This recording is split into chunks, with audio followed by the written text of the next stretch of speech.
if she isn't having fun, you need to stop. Like, stop now.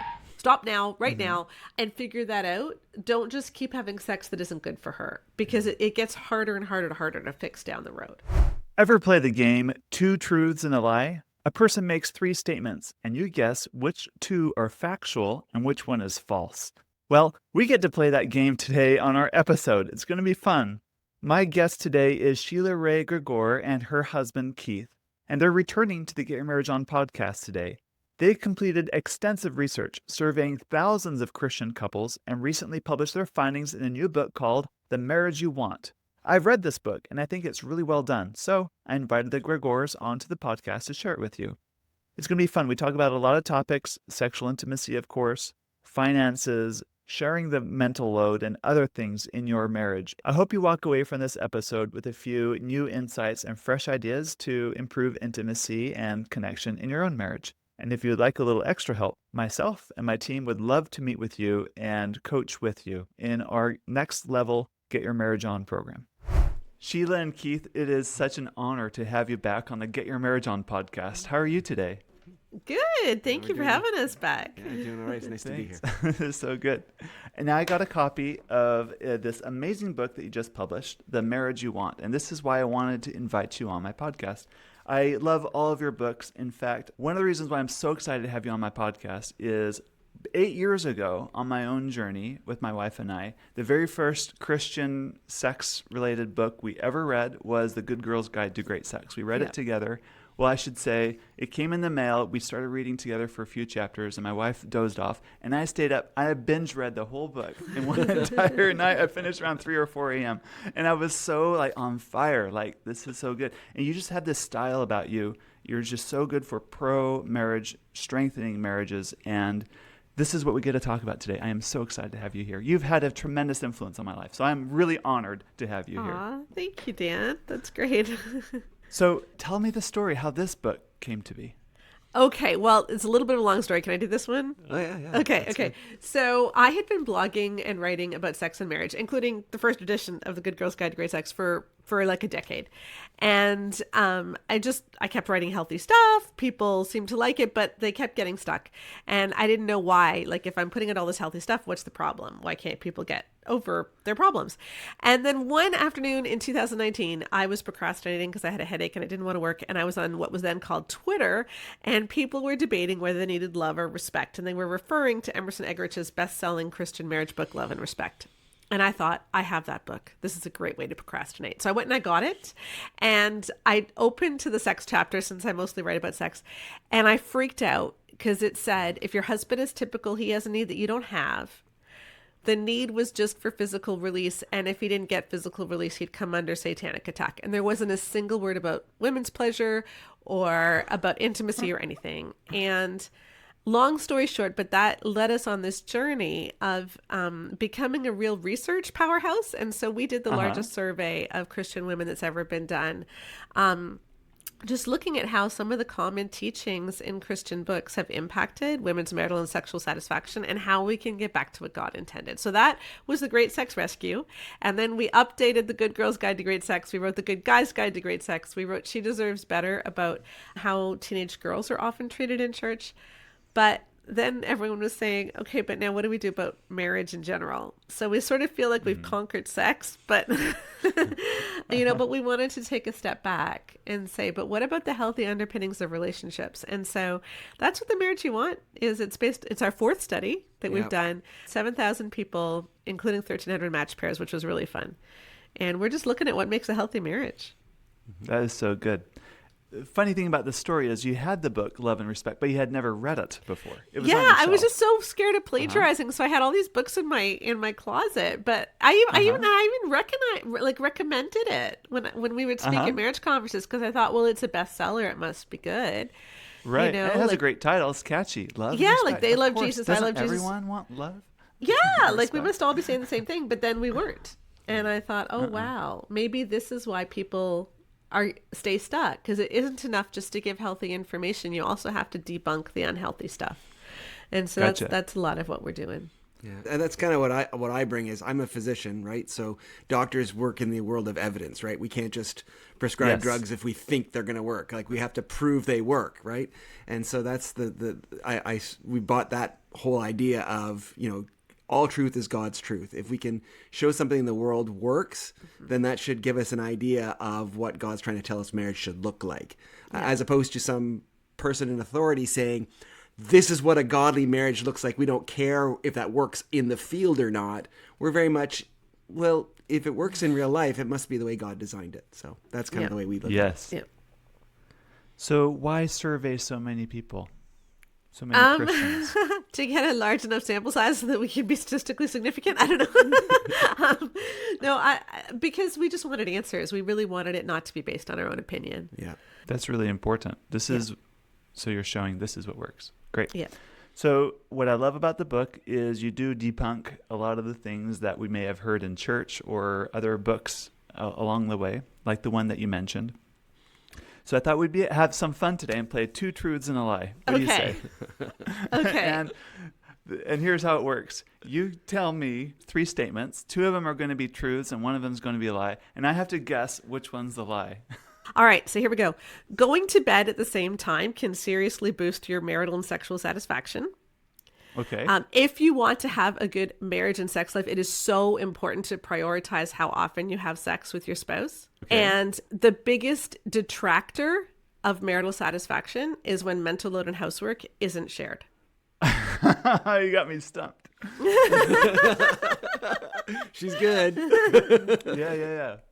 Wow. For sure, the mental load. I live that. So I think that's definitely true. Yep. I'm not sure about going to bed together at the same time. I don't. Or is it frequency? Because a great sex life is nothing to do with actual frequency. Although it takes a lot of communication and planning, I don't think it has to do with frequency. So I'm going to go on frequency. Yeah. Yay. Woo! Good for you. All right. That's good. Great. So tell us more. How'd you come to that conclusion? Well, it's funny. I opened the sex chapter in The Marriage You Want. And by the way, writing 1 chapter on sex when you have already written 4 books on sex is really hard. I bet. Yeah. So if you want to know everything we think about sex, but in short form, it's in The Marriage You Want. But we opened it by saying, don't prioritize sex in your marriage. Prioritize the ingredients to great sex. Yes. That is so true. Mm-hmm. Yeah. That's true in my own life too.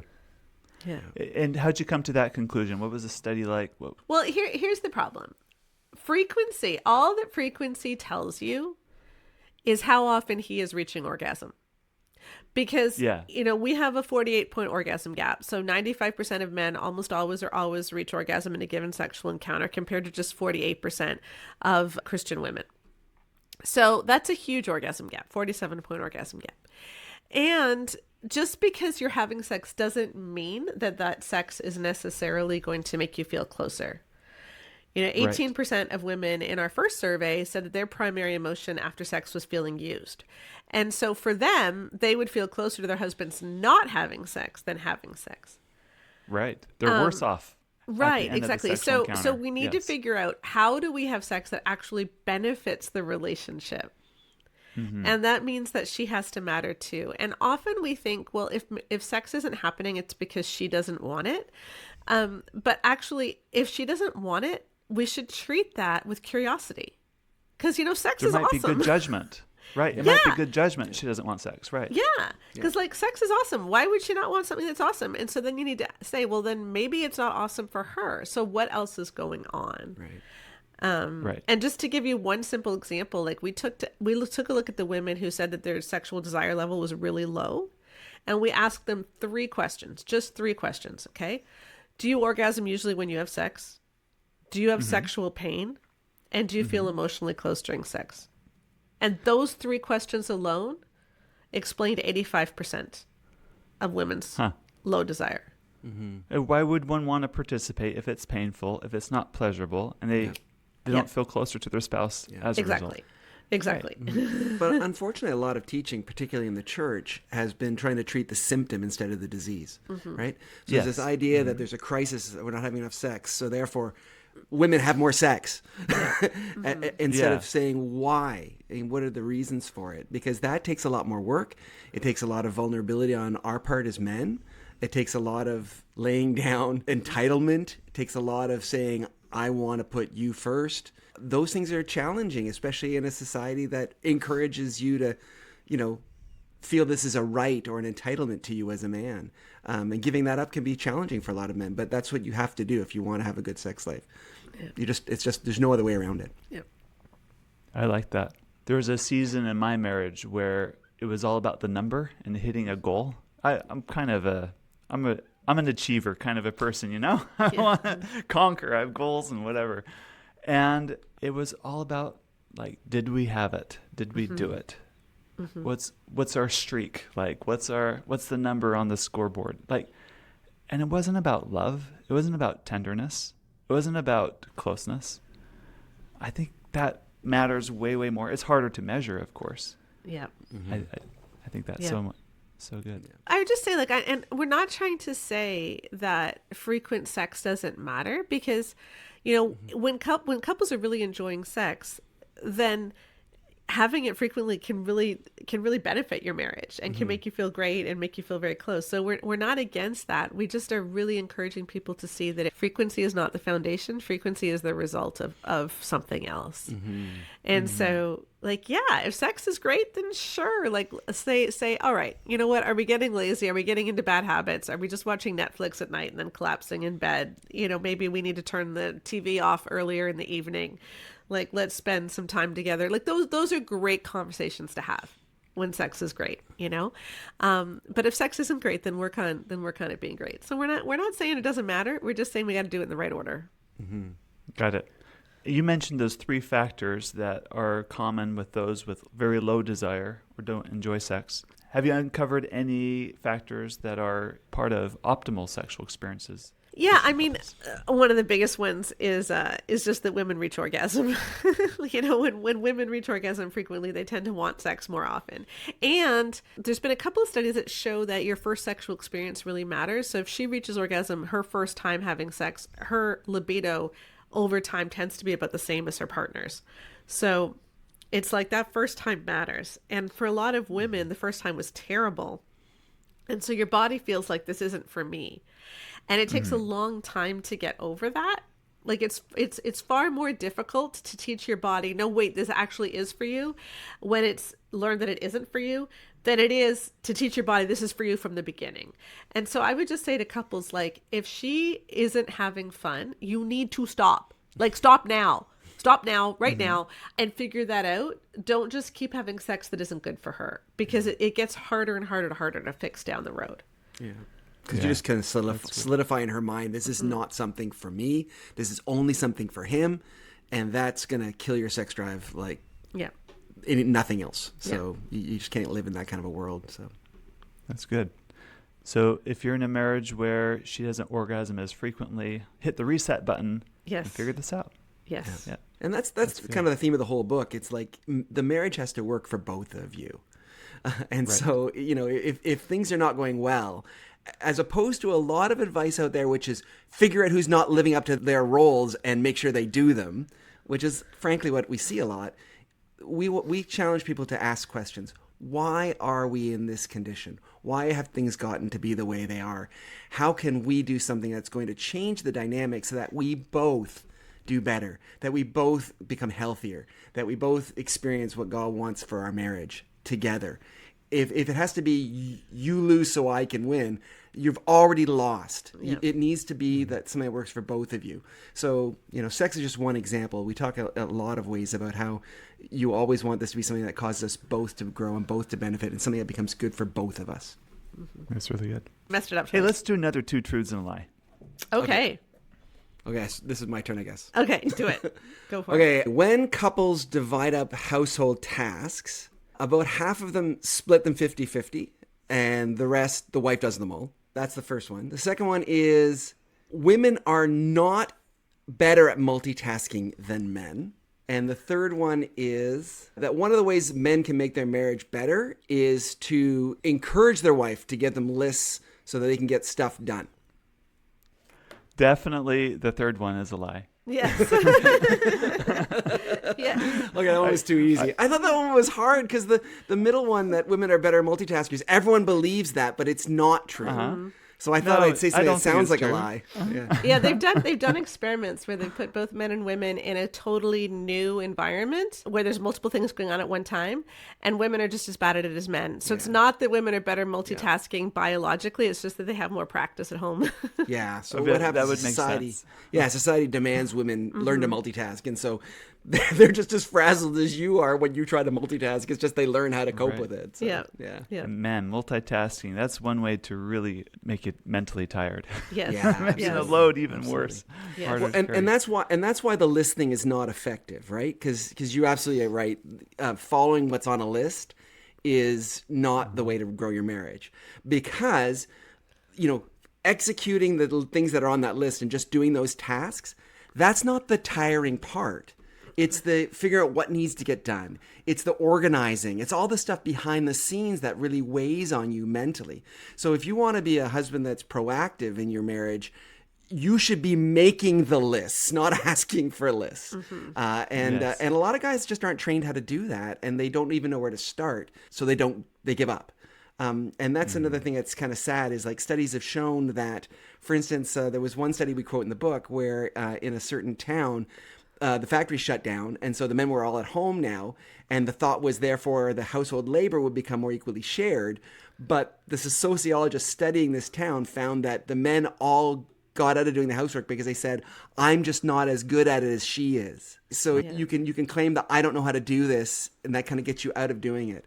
If you want to have a marriage that's really successful, lean into that and say, I don't know what I'm doing, but I'm going to learn, and I'm going to take this on, and I'm going to know how the house runs, and I'm going to be able to figure these things out, and I'm not going to have to depend on you to give me a list to know what needs to be done to make this household run. Yeah.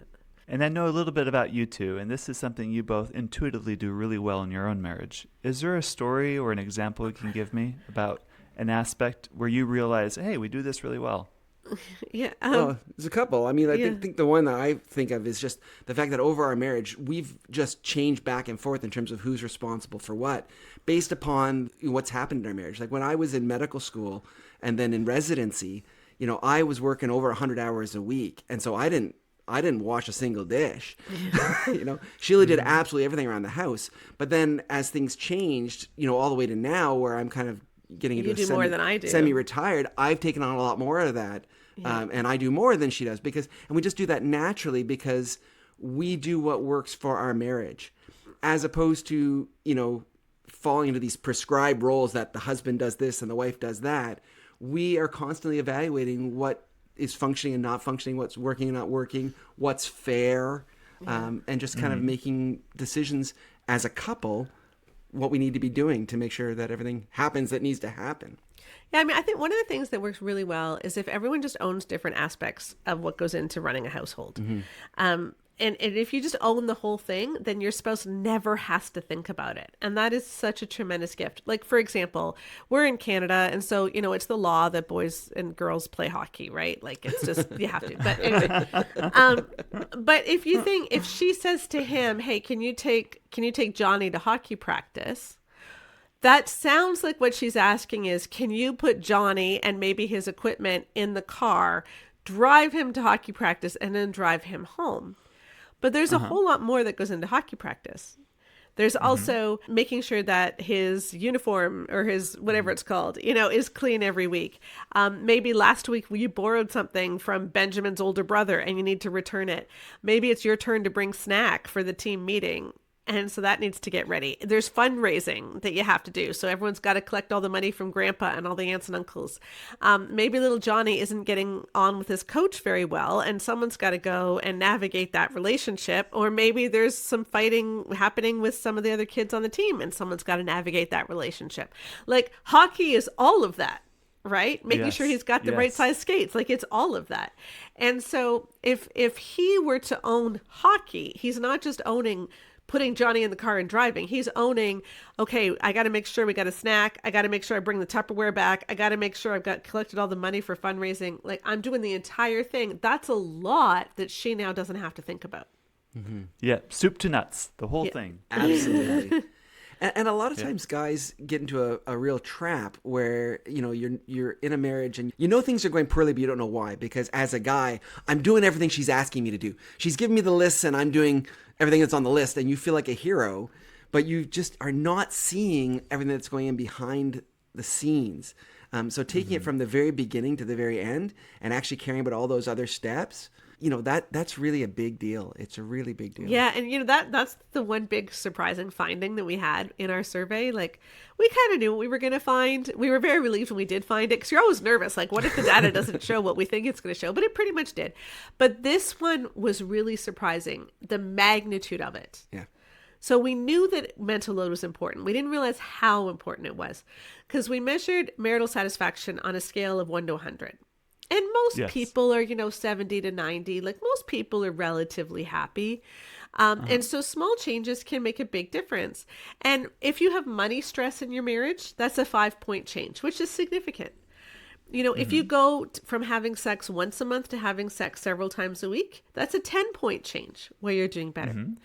But when you go from doing 50% of the housework to doing 90% of the housework or more, that's a 30-point shift. 30 points in the negative, I guess. If Yeah. you're doing far Like, more that than- is yeah. huge. And this is really the big problem. Like, a lot of the reasons that women don't have a libido is because they're overwhelmed by this. And if you have to, if as a woman, you're looking after your husband's mom, like, you have to remember her husband's mom's birthday. You have to buy your husband's sister a birthday present.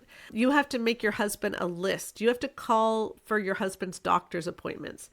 Then your husband is kind of like one of your children. And that is so not sexy.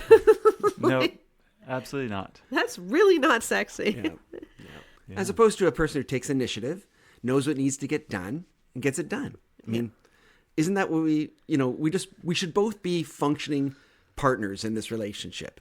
Yeah.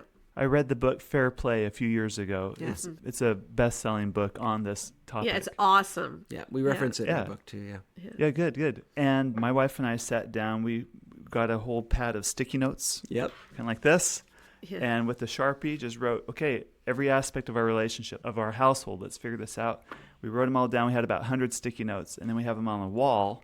And okay, let's see how we can divide this up. And it doesn't have to be like, if there was 100 sticky notes, 50 go here and 50 go there, because of life. And like what you said earlier, Keith, you were in medical school. There's seasons of life when you're going to go all in on this thing because it's the most important. But it's about teamwork here.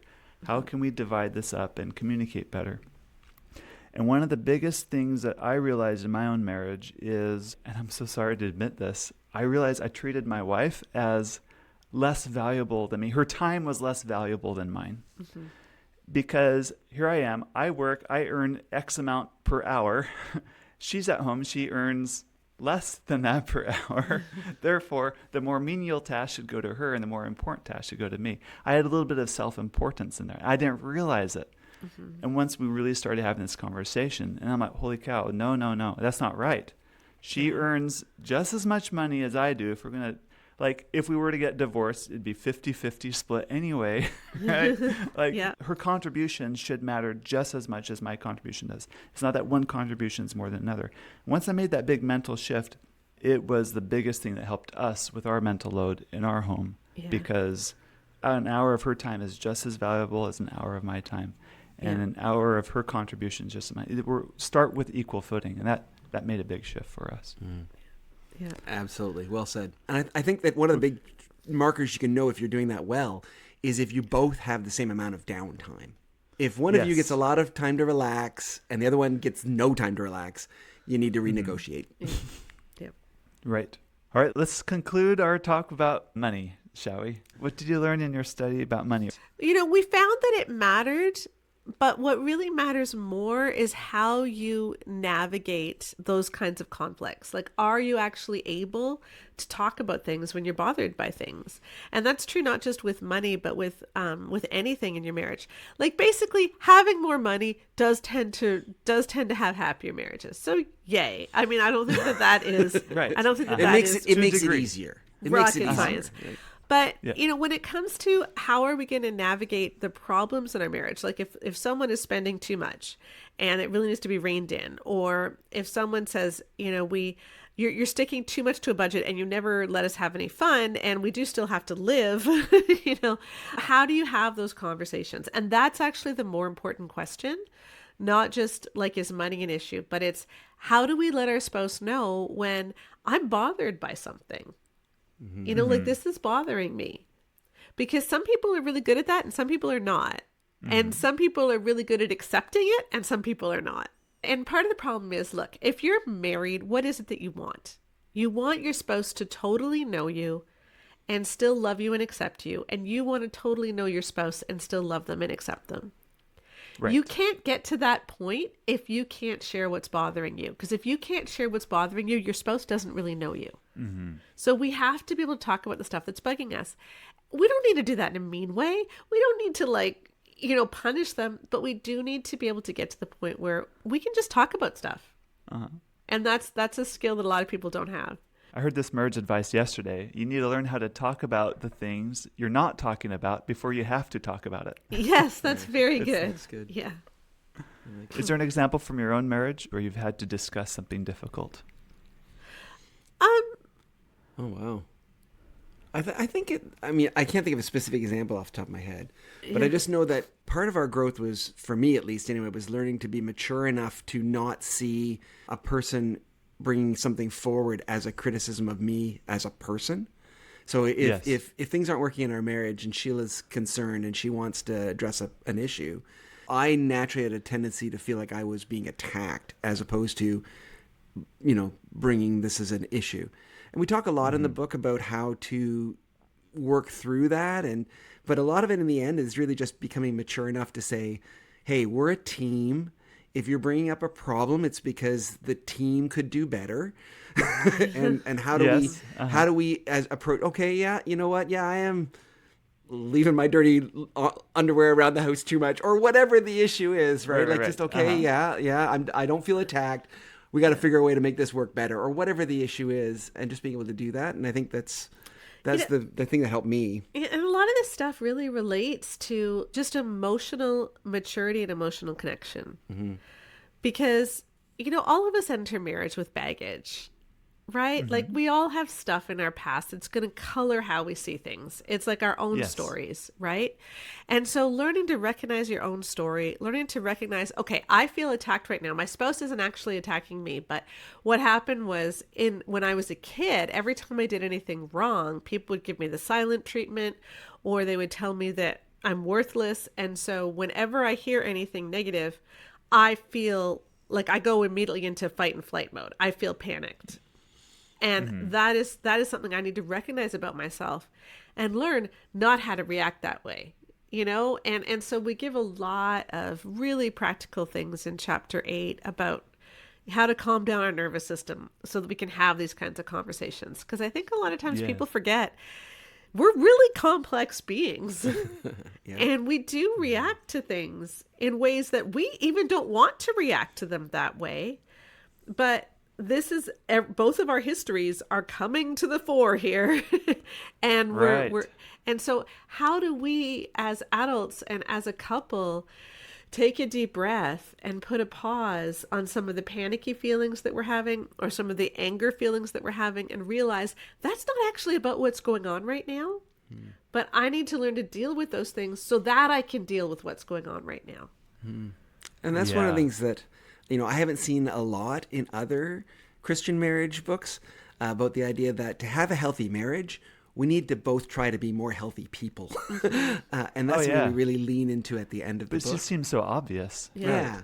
But you don't see it talked about very much, at least in my experience. And we also have a study guide for the book too, if you want to do it like in a church small group or things like that as well too. And each chapter in that has specific exercises that are designed to help you learn how to have these kind of conversations, how to do the sort of calming yourself, kind of put a distance between your emotional reaction and how you respond, and those kind of things. So. Right. That is so good, so good. In fact, I believe in that concept you're teaching so much, and I talk about it on my podcast frequently enough, a listener gifted me the sign. It's called calm the heck down. Yeah. Yeah. It's a phrase I use all the time, and I don't mean it ever to tell your spouse you need to calm the heck down. I call it calming the heck down inside yourself. Yes. Yeah. Dr. John Gottman talks about when people are emotionally agitated or stimulated. He uses the term flooded. Yes. You have a 0% chance of solving the conflict. Yeah. Yeah. 0% chance. Because solving conflicts require the thinking part of your brain. And that goes offline when you're emotionally stimulated. So these exercises and practices, you need to take it seriously and practice calming that down so that you can have a productive relationship. Yeah, so exactly. Important. That's good. That's good. Well, I'm glad you're bringing so much truth to an audience that absolutely needs to hear this. So you're doing great work. As we conclude, is there any final thoughts or nuggets you want to leave our listeners?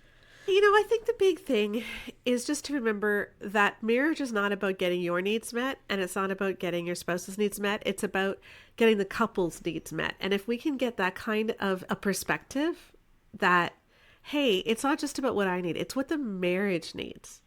And the marriage needs you to be healthy and whole. And the marriage needs your spouse to be healthy and whole. And the marriage needs you guys to have fun. And the marriage needs a great sex life. And the marriage needs all of these things. But if we can start looking at what the marriage needs more than just what I want, we will be so much healthier. Because the key really is partnership and teamwork. It's seeing that we're in this together. And that's just what we're hoping for, is that people can get that partnership mindset. Because it really does. It's beautiful. And it creates wonderful marriages. That's good. How about you, Keith? Oh, I couldn't say it any better than that. That's the wrap, Dan. Come on. That was awesome. Very good. Very good. Very good.